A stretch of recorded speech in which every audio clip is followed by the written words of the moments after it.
hopping on. Oh, boom, there it is. Facebook is joining us now. Let me just adjust the laptop to make sure nobody is too under that light and blinded by staring into the screen at this handsome face right here, dishing out some nutrition knowledge.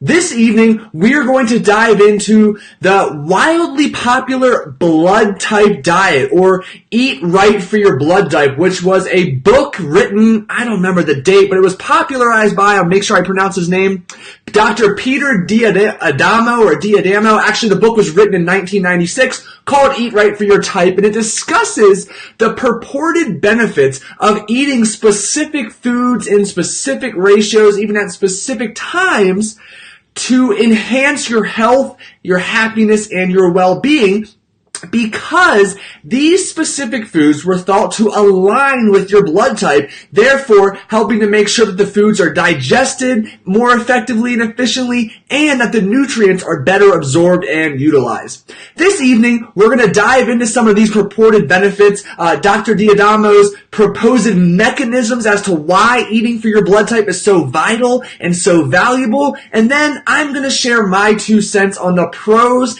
and the cons of this. Now, bear with me for 1 second as I do have some notes written down, because this is a little bit sciencey, a little bit complex, and I do want to make sure that I share this information in a concise, but more importantly, an accurate manner. So, to start, it's important that we note and recognize there are 4 different blood types. Type A, Type B, Type AB, and Type O. I know some of you are hoping for Type C and D, but A, B, AB, and Type O. And what's interesting is these blood types are so named for your body's ability to control a specific set of antibodies which work as a part of your immune defense or immune system to fight off foreign invaders such as bacteria, viruses, etc. So these viruses are also known as antigens. So just taking a pause real quick, antibodies fighting off antigens. So for instance, somebody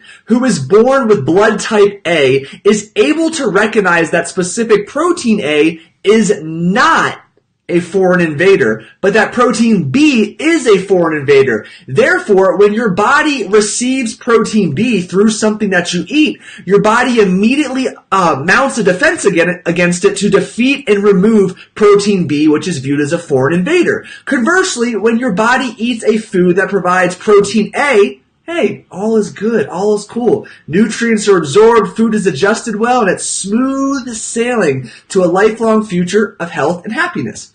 However, where this gets interesting, a little more complicated, is that Dr. Diadamo discovered a sugar-binding protein molecule known as lectin.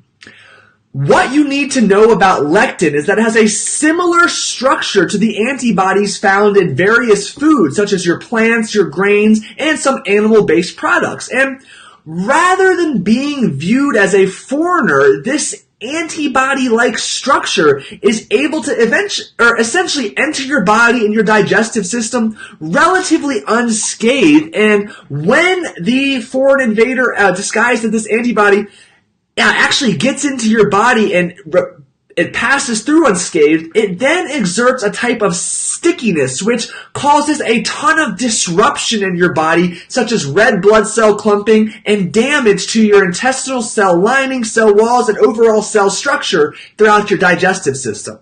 Now, let me pause. Take 2 steps back. We've got this molecule lectin that is very similar in structure to some of the antibodies that you possess. Therefore, it passes through your digestive system relatively unscathed. You know, your body thinks it's one of its own.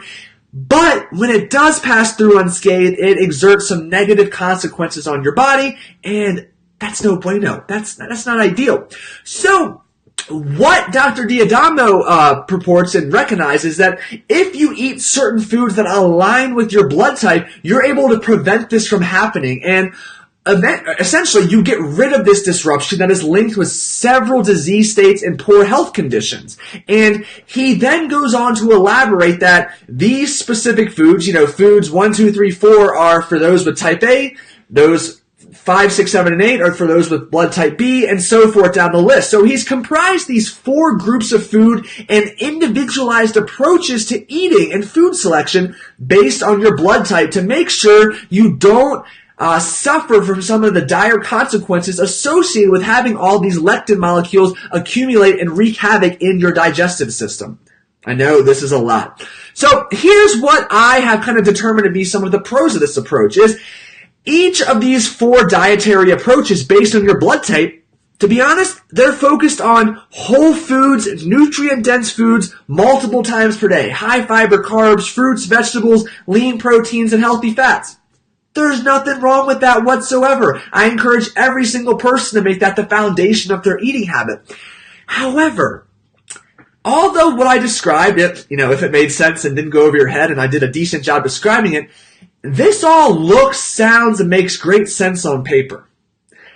The problem is, what looks good on paper doesn't always happen in real life. I mean, let me give you a great example. Washington sports teams have looked fantastic on paper for many, many years and still somehow managed to finish last or close to it in the league. So that's a kind of a sports example, a little off track, but I had to weasel that in there. Basically saying, all the mechanisms, and it sounds fantastic, but what does the research show? And to date, almost all of Dr. D'Adamo's research is based on anecdotal evidence, stories and he said, she said. There's no concrete evidence to back up his, what seems like a wildly logical claim. And let me read this from you real quickly. On paper, blah, blah, blah, blah, let me see. So a study published in a very popularized medical journal conducted the study in over 1,400 participants. And what they concluded was that no evidence exists to support the blood type diet.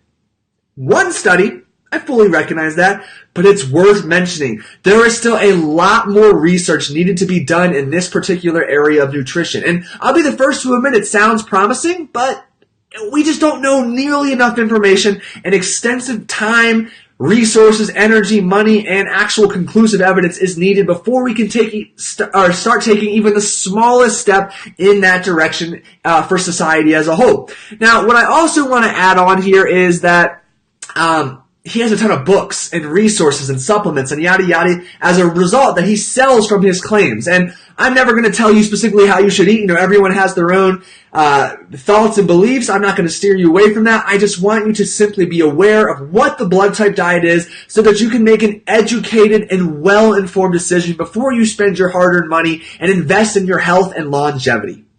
I know that was a lot, and fortunately, if you go to paulsaltercoaching.com/articles, you'll see my new blog post covers the blood type diet in depth. The new blog post is called The Truth About 4 Popular Fad Diets You May Consider Doing in January 2018. So I hope you feel a little better informed on the blood type diet. If you want further information on the blood type diet as well as 3 other popular fad diets you've been seeing lately, hey, check out the blog post, DM me Instagram, Facebook, send me a comment or a message with further questions, and I'll gladly get back to you. Thank you very much for tuning in this evening. I'll be back on Thursday. We're breaking down the anti-inflammatory diet. Until then, have a great rest of your night and an awesome Wednesday.